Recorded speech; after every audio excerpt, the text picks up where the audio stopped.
네, 안녕하세요. 네, 한다면입니다. 네, 정보처리 기능사 2024년 3회차 기출문제 분석 시간입니다. 풀이는 아니고요.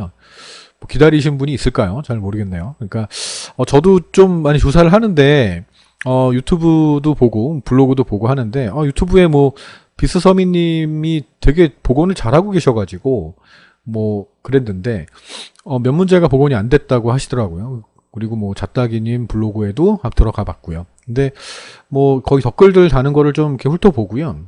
그리고 저희 학원에 이제 시험 본 학생이 있는데 기억을 못해요. 그러니까 시험을 보면 기억이 잘 안 나나 봐. 그래서 뭐 자세하게 기억을 잘 못하셔가지고 그냥 뭐 추리해서 그냥 복원한 것도 있고요. 뭐 그렇습니다. 어차피 얘네들이 공개를 하는 게 아니기 때문에 이런 류의 문제가 나왔구나라고 예측하고 만들 수밖에 없는 점 이해하시기 바랍니다. 자, 이번 시험은 제가 봤을 때는 이거 함부로 얘기하기 그렇지만 그렇게 어렵진 않았다. 이렇게 얘기하면 또 시험 보신 분들 저한테 또 뭐라고 할 것 같은데 근데 그렇습니다. 그러니까 뭐 일단은 총 20문제가 있어요. 20문제가 있는데 그 기존에 있었던 기출문제들이 출제가 되고 있습니다. 되고 있고요. 그러니까 언어 파트죠. 이게 이제 문제인데 언어 파트가 6문항이 나오잖아요. 그 외의 과목이 14문제잖아요. 14문제면 이 14문제가 모두 다 기출문제였고 모두가 난이도가 쉬웠으면 얼마나 좋겠습니까? 그죠?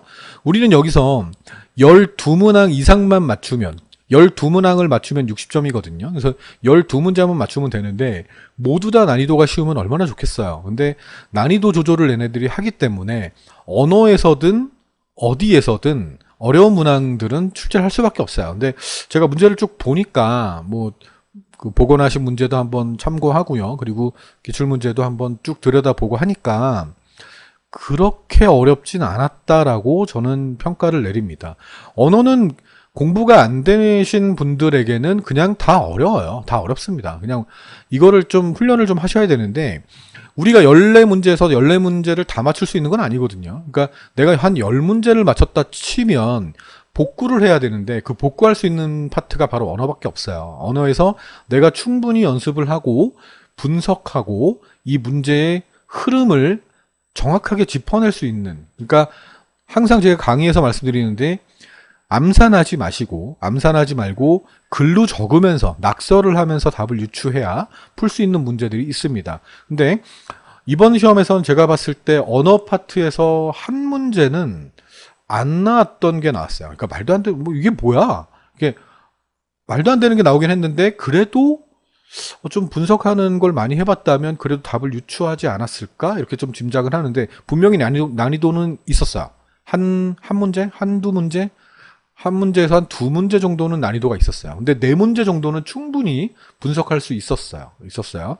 그리고 이 문제의 14문제에서 정말 그 말도 안 되는 정말 최악의 문제가 있긴 있었어요. 그러니까 프로토콜을 묻는 문제였는데 왜 그것까지 공부를 해야 되는지, 과연 이 출제자분의 자녀분이 있다면 그 자녀분이 만약 이 시험을 본다면 그 계층마다의 그 모든 프로토콜을 다 암기할 수 있는지, 난 그걸 되게 궁금하게 생각합니다. 딱 2가지 정도만 알면 되지. 전송계층에서 TCP나 UDP 이 정도만 알면 되는 거지 왜 그걸 그런 식으로 출제를 했는지를 이해할 수 없습니다. 뭐 그래도 그런 문제들이 있다라고 전제를 하고 전혀 풀 수 없는 문제가 한두 문제, 한 3-4문제 요 정도는 있다라고 가정을 하면 이번 회차의 난이도는 많이 어렵진 않았다. 옛날에 워낙 어려웠던 적이 있어가지고 한번 그렇게 말씀을 드려봅니다. 자, 언어가 6문제였고요. DB하고 SQL은 제가 항상 한 과목으로 인식하라 그랬습니다. 한 과목으로 생각해라. 어차피 DB의 프로그램이 SQL이니까 7문항이 출제가 됐고요. 운영체제 OS하고 통신은 각각 3문항이 나왔습니다. 3문항, 얘도 3문항 이렇게 나왔습니다. 그리고 어플리케이션이죠. 어플리케이션 테스트가 1문항이 출제가 됐습니다. 그러니까 이제는 왜 흥분했나봐요. 이제는 완전히 정착이 됐어요. 그리고 어차피 내년까지만 정보처리 기능사를 운영하기 때문에 6문항 여섯 문항이 언어에서 나오고 프로그래밍 언어에서 출제가 되고, 그리고 DBSQL이 7문제고 OS가 운영체제가 3문제고 통신이 한 3문제가 나온다. 그리고 애플리케이션이 1문제가 나온다. 이런 식으로 정해졌다라고 기억하시면 되고요. 공부하는 방법은요. 언어는 시간이 있으시면, 만약에 제 강의를 들으신다면, 실기 강의를 듣게 되신다면 알고리즘을 좀 공부하셔야 돼요. 알고리즘 공부하시면서 제가 그 애를 분석해서 답안을 유출하는 막 그리거든요. 그 분석표를 그리는데 그거에 대한 학습이 좀 되시면 언어를 나중에 문제를 풀었을 때 그 코드를 분석하는 것에서도 많이 도움이 된다라는 합격 후기가 많습니다. 많습니다. 그게 도움이 되거든요. 그러니까 그렇게 하셔야 되고요. 시간이 너무 없으면 어쩔 수 없죠. 그냥 알고리즘을 그냥 듣고 이해하는 쪽으로만 넘어가시고, 너무 급하다 그러면 알고리즘을 과감히 건너뛰시고 언어부터 할 수밖에 없겠죠. 그리고 기출문제를 다 들으셔야죠. 기출문제를 풀어보고 들어야죠. 당연히 풀어보고 듣는 그런 학습이 필요합니다. 본인 힘으로 반드시 풀어보고 한다면이 어떻게 그 언어를 분석하는지를 보셔야 돼요. DBSQL 꽉 잡아야 돼요. 이거 꽉 잡으셔야 됩니다. 얘하고 OS하고 통신은 그래도 공부할 분량이 아주 많지는 않아요. 많지 않은데 출제되는 유형들이 그래도 거의 예측할 수 있을 정도가 되실 거예요. 공부를 하시다 보면. 그래서 여기서 그래도 어느 정도 확보를 하셔야 돼. 내가 최소 10문제는 그냥 무조건 맞춘다 라고 생각하고 공부하셔야 돼요. 어플리케이션 같은 경우는 글쎄요. 시간이 너무 없으면 그냥 과감히 넘어가시고 모의고사나 시험전 마무리 문제나 기출문제 복원한 것들 위주로만 학습하셔도 운 좋으면 또 나올 수 있으니까 그렇게 학습하시는 게 아마 시간상 여러분한텐 괜찮을 것 같습니다. 자, 어떤 문제가 나왔나 볼게요. 자, 풀이 영상은 아닙니다. 자, 보겠습니다. 자, 1번 문제는 이거는 제 마음대로 그냥 한 거예요. 그러니까 지금 이거 보시는 분들이 왜 나는 어려운데 왜 한다면 왜 하야? 그냥 그렇게 생각하지 마시고요. 그냥 이건 제 강의를 들었던 분들, 그리고 제 기출문제 강의 뭐 이런 두모네 강의, 학원 강의를 들으셨던 분들에게는 쉬웠던 문제다. 그리고 정보처리 기능사 필기를 잘 공부하셨던 분들에게는 쉬웠던 문제다라는 겁니다. 그래서 얘는 그 데이터베이스의 그 속성에 대해서 묻는 그런 문제가 되고요. 가급적이면 이제 영어로 이게 적어도 상관은 없어요. 어트리뷰트 적어도 되는데 특별한 말이 없다면 영어로 적으세요 이런 말이 없다면 한글로 써요. 한글로. 이거 영어 타자래. 오타래.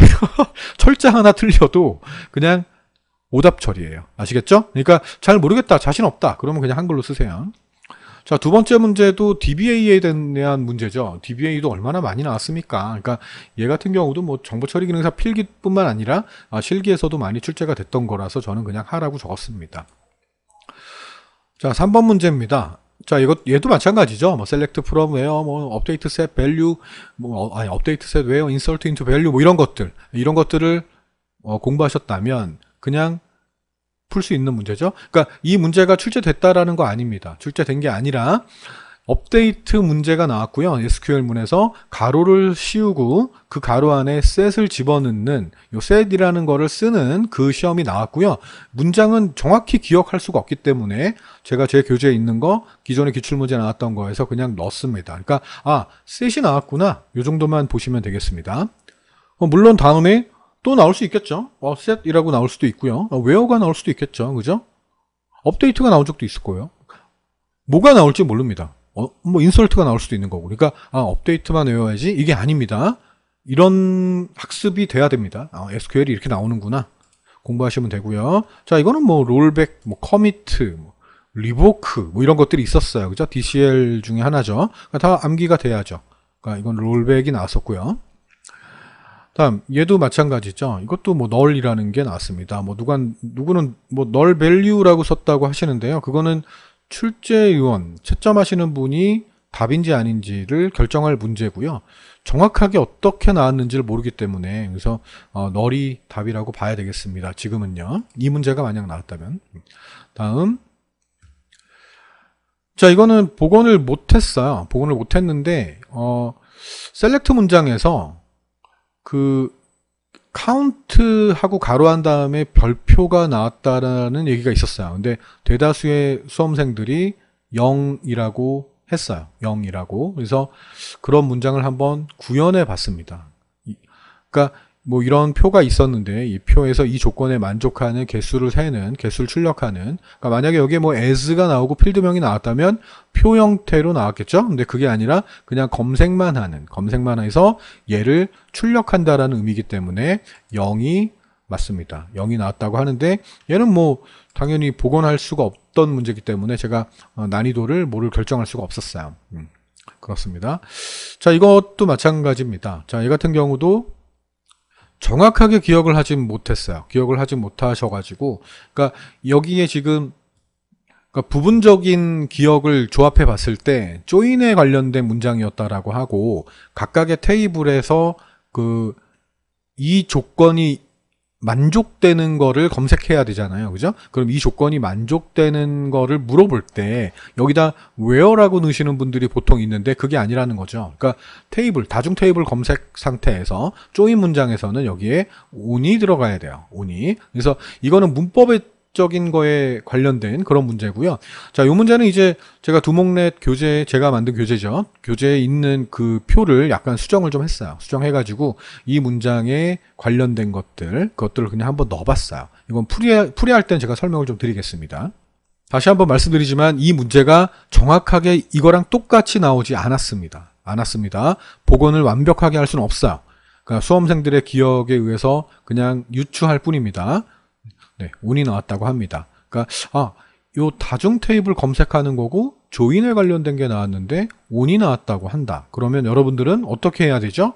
조인에 관련된 것들을 공부해야죠. 이너 조인도 있었고 아우터 조인도 있었고 레프트도 있고 뭐 라이트도 있고 여러 가지가 있었어요. 그죠? 뭐가 나올지는 몰라요. 난이도 조절을 하면서 걔를 또 낼 수 있으니까 여러분들은 또 학습이 돼야 됩니다. on이 나왔으니까 on만 외워야지 이런 게 아니라는 거예요. 이게 아닙니다.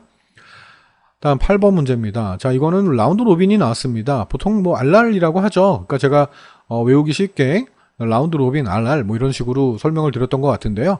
그냥 RR이라고 쓰면 안 되나요? 라고 물어보시는 분이 있던 것 같았어요. 댓글을 봤을 때. 근데 불안하죠. 그죠? 불안하죠. 그러니까 약자로 쓰세요? 이런 말을 하지는 않았을 테니까. 채점위원이 어떤 결정을 내릴지 모르겠지만 모르겠습니다. 그러니까 라운드 로빈 정확하게 쓰셔야 되고요. 영문으로 쓰라고 되어 있지 않기 때문에 그냥 여러분들은 만약에 이 문제를 또 만난다면 한글로 써요. 한글로.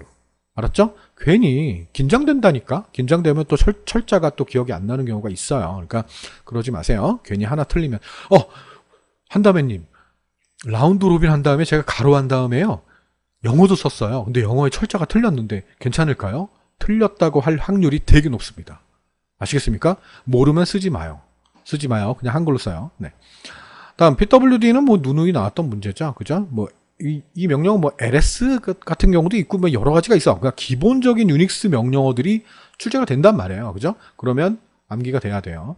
자, 이거는 상이라고 한 이유가 뭐냐면 보통 글쎄요. 네트워크 인터페이스 구성을 위한 어떤 유틸리티 명령어를 물었을 때 보통 IP 컴피그죠. 그러니까 지난번 시험에 IP 컴피그가 출제가 됐었거든요. 근데 요 문제가 나왔어요. 근데 이건 제 교재에 없던 명령어예요. 그러니까 뭐 이기적인이라든지 신화공이라든지 어떤 거에는 있는지 모르겠습니다. 근데 제 교재에 없었기 때문에 제가 상이라고 했던 것 뿐입니다. 뭐 여러분들은 쉽게 푸신 분들도 분명히 있을 거예요. 그래서 이거를 보고 또 저는 교재에 없는 명령을 또 찾아서 또 넣을 수밖에 없을 것 같아요. 풀이 강의 하면서.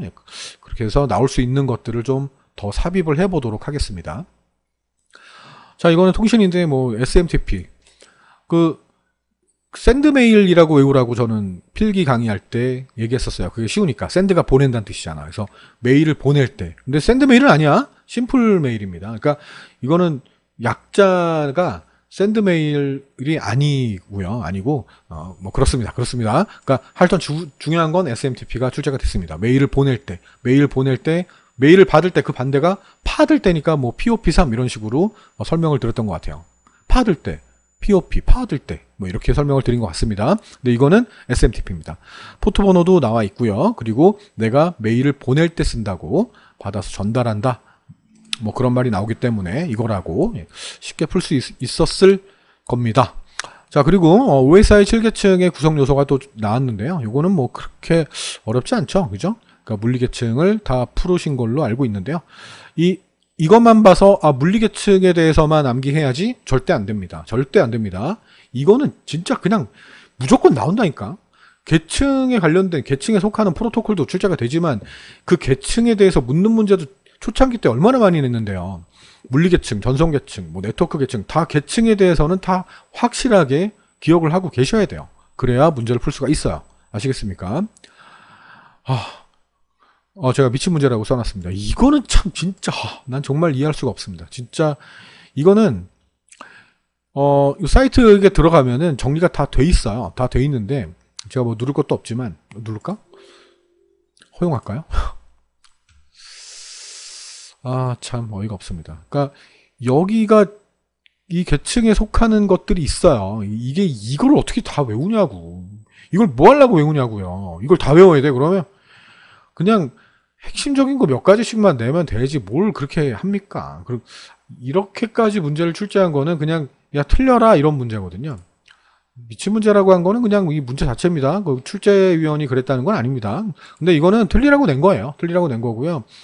3번하고 5번은 정확하게 알 거 아니야. 그죠? 전송계층이 아닌 거를 해야 되는데 TCP하고 UDP는 전송계층이니까 걔 빼고 적으면 되는 거잖아요. 그죠? 근데 다른 것들 FTP 정도는 알 수 있을 것 같아. FTP, HTTP, 뭐 텔넷 이런 것들은 응용계층이잖아. 그죠? 근데 그거 말고 ICMP 같은 경우도 글쎄 그것도 옛날에 그 출제하면 한 적이 있을 거예요. 제가 기출문제 복원하면서 그 계층들을 묻는 문제들이 있어서 다 적어드렸던 적이 있어요. 근데 그랬었는데 갑자기 뜬금없는 문제가 출제가 돼가지고 좀 어이가 없었습니다. 어이가 없습니다.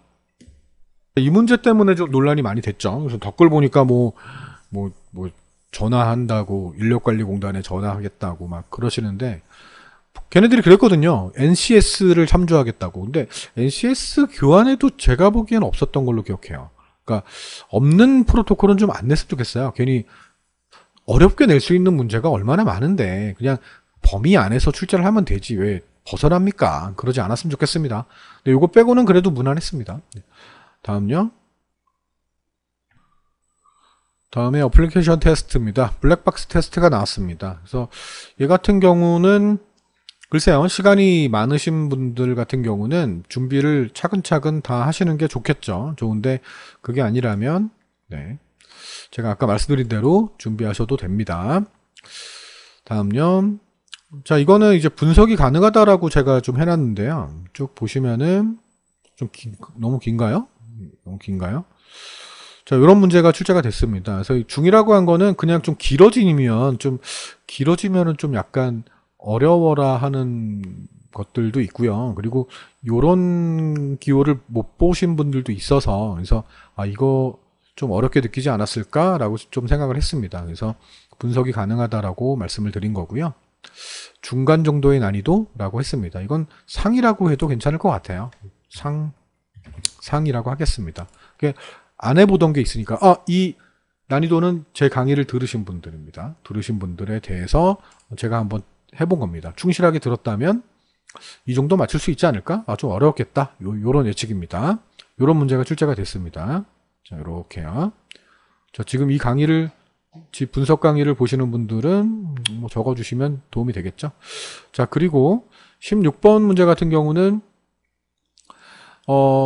복원을 못했던 걸로 알고 있습니다. 못했는데 저는 힌트를 좀 얻은 거는 그 시험을 보신 분한테 좀 얘기를 좀 들었는데 짝수와 홀수의 차이라 그랬고요. 보통 2라는 게 2분, 그 짝수의 약자거든요. 5가 오드, 그러니까 홀수의 약자거든요. 그래서 짝수와 홀수를 구한 것 같아요. 그래서 이렇게 출제가 됐는지, 그러니까 i가 뭐 0부터 12보다 작을 때까지 반복하면서 뭐 짝수의 개수를 세가지고 뭐 이런 문제가 출제가 됐다는 분들도 있는데 만약 이렇게 나왔다면 0이 답이고요. 그냥 이 위하고 지금 똑같은데? 제가 복원한 거랑 달라서 잠시만요. 네, 바꿨습니다. 자, 이렇게 출제가 됐다고 하시는 분도 있었어요. 그래서 배열이 있는데 그 배열에 어떤 값들이 저장돼 있고 그걸 이렇게 돌려서 이 배열에 있는 값이 짝수인지 홀수인지를 세가지고 짝수면은 1 증가하고 홀수면 홀수 변수에 1 증가하고 뭐 이런 식으로 나왔다면 2가 정답인데요. 잘 모르겠어요. 어떻게 출제가 되는지 모르겠는데 그 덧글을 쭉 봤는데 이라는 말이 많았었어요. 그래서 이게 뭐지? 자꾸 이제 고민을 하게 됐습니다. 그래서 두 가지 경우를 모두 설명을 드리는 게 낫지 않을까 싶어서 두 개를 한번 만들어 봤습니다. 자, 다음 17번 문제는 얘는 되게 좀 그렇게 어려운 문제가 아니죠. 그러니까 반복문이고요. 그래서 얘는 그냥 말 그대로 머리로, 그러니까 암산으로 하시면 안 되고요. 자꾸 적으면서 하면은 충분히 풀 수 있는 문제가 됩니다. 그래서 얘도 그렇게 어려운 문제는 아닙니다. 자, 얘 같은 경우는 기존에 출제가 됐던 문제입니다. 출제가 됐던 문제라서 여기에 지금 이 5화잖아요. 그죠? 둘 중에 하나의 어떤 연산을 해서 출력이 어떻게 되는지를 보는 그런 거죠. 그래서 4, 7이 정답이 됩니다. 그래서 요거는 뭐 그렇게 어려운 문제가 아닙니다. 출제가 됐던 문제예요. 설명도 드렸었고 기출 강의할 때. 다음 19번 문제는 이제 요런 게 나왔다라고 하더라고요. 그래서 요거는 비스 서민님의 그 소스, 복원하신 그 소스를 좀 참고했습니다. 그래서 요렇게 출제가 되지 않았을까? 그래서 쭉 한번 봤습니다. 근데 이건 당연히 어렵죠. 안 봤던 거니까. 안 봤던 거라 되게 어려운데 메인부터 쭉 보셨다면 글쎄, 어차피 우리 이거 따라가는 거잖아. 그죠? 이렇게 따라가는 거. 그래서 이런 거는 뭐 3이니까 뭐 3에 해당하는 거를 여기를 간다. 뭐 이런 거 본 적이 있기 때문에 그래도 좀 하지 않았을까? 좀 생각을 해봅니다. 조심스럽게. 근데 어렵긴 어렵습니다. 일단 여기에서 딱 막혀버리면 좀 어렵긴 하죠. 네, 그렇습니다. 풀이할 때 자세히 설명을 드려보겠습니다. 다음 20번 문제는 피보나치 수열이 출제가 됐습니다. 그래서 얘 같은 경우도 분석할 수가 있어요. 분석할 수 있는 문제고요. 뭐 난이도는 글쎄 뭐 사람마다 좀 틀리긴 한데 뭐 이렇게 쭉 분석을 하면 풀 수 있는 그런 문제가 되겠습니다. 얘도요. 이렇게 보시면 되겠죠? 이렇게요. 그래서 출력이 이렇게 됩니다. 이렇게 되는 거. 그래서 이거는 또 풀이할 때 설명을 좀 드려보겠습니다. 자, 이번 시험은 분석이 가능해야 돼요. 그러니까 뭐 이번 시험뿐만 아니라 시험을 만약 4회차 아니면 내년 이렇게 준비하신다면 내년까지잖아요. 정보 처리가. 그러니까 내년까지는 꼭 합격을 하셔야 되는데 공부하는 방법은 처음에 말씀드린 대로 하셔야 되고요. 특히 기존에 나왔던 기출문제가 다수 출제가 되고 있어요. 그러니까 언어 말고 다른 것들은 그냥 기존에 있는 여러분들이 공부하신 그런 내용들이 출제가 되고 있거든요. 정보처리기능사 필기도 물론 나오고 있고. 근데 14문제가 모두 나오는 건 아니니까 좀 준비하셔가지고 좀 난이도가 쉬운 문제들을 많이 득점을 해서 확보하셔야 돼. 그 14문제에서 최대한 확보하시고 언어에서 승부를 거셔야 돼요.